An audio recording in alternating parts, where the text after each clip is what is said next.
મારું નામ ગિરીશ સોલંકી છે।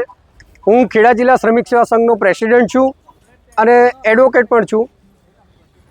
જ્યારે નગરપાલિકા હતી 2014ની અંદર અમને કર્મચારીઓને વારસદાર તરીકે 91 નંબરના ઠરાવથી અમારી નિમણૂક કરવામાં આવેલી।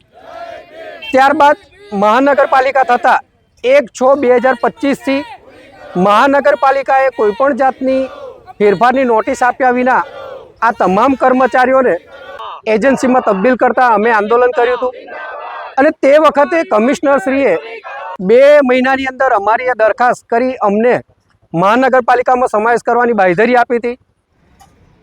ત્યારબાદ આજે 3 મહિના થયા પણ કમિશનરશ્રી દ્વારા અમારી કોઈ દરખાસ્ત કરવામાં આવેલી નથી કે તે બાબતે અમે મુલાકાત કરવા જઈએ છીએ તો અન્ય અધિકારીઓને મળાવીને અમારી વાતને ફગાવી દે છે। એટલે આજે ફરી એકવાર અમે મળવા આવ્યા છે। કમિશનરશ્રી અમને મુલાકાત આપે અને અમારી જે માંગણીઓ છે, અમારી જે દરખાસ્ત કરવાની છે આજે ને આજે નહીં કરે તો અમે ફરી ઉગ્ર આંદોલન કરીશું।